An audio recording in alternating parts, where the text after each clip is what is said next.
পদ্মজা ঘরে রান্না করছে, কোমরে ওড়নার আঁচল গুজে। শীতের ঠান্ডা, মাটির চুলায় মুরগি রান্না হচ্ছে। হেমলতা পাশে বসে বিশ্রাম নিচ্ছেন। আজ এতিম মিসকিনদের খাওয়ানোর জন্য রান্না করছে পদ্মজা। হেমলতা ব্যথা সত্ত্বেও সন্তানের কাজে আনন্দ খুঁজছেন।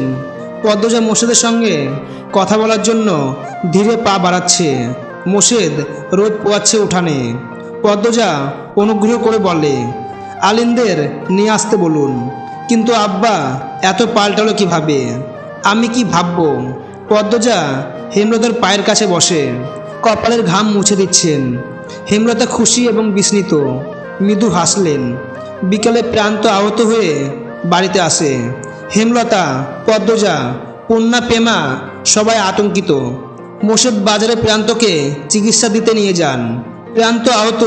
পদ্মজা ভয় পেয়ে ছুটে আসে।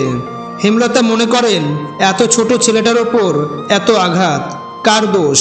পরবর্তী দৃশ্য, পদ্মজা মেট্রিক পরীক্ষার জন্য প্রস্তুতি নিচ্ছে। হেমলতা পাশে বসে তাকে জিজ্ঞাসা করছেন, কি ভাবছে? পদ্মজা দ্বিধা ভেঙে বললেন, হানিফ মামাকে কে মারল? তোমার সঙ্গে মামার কি কথা হয়েছিল?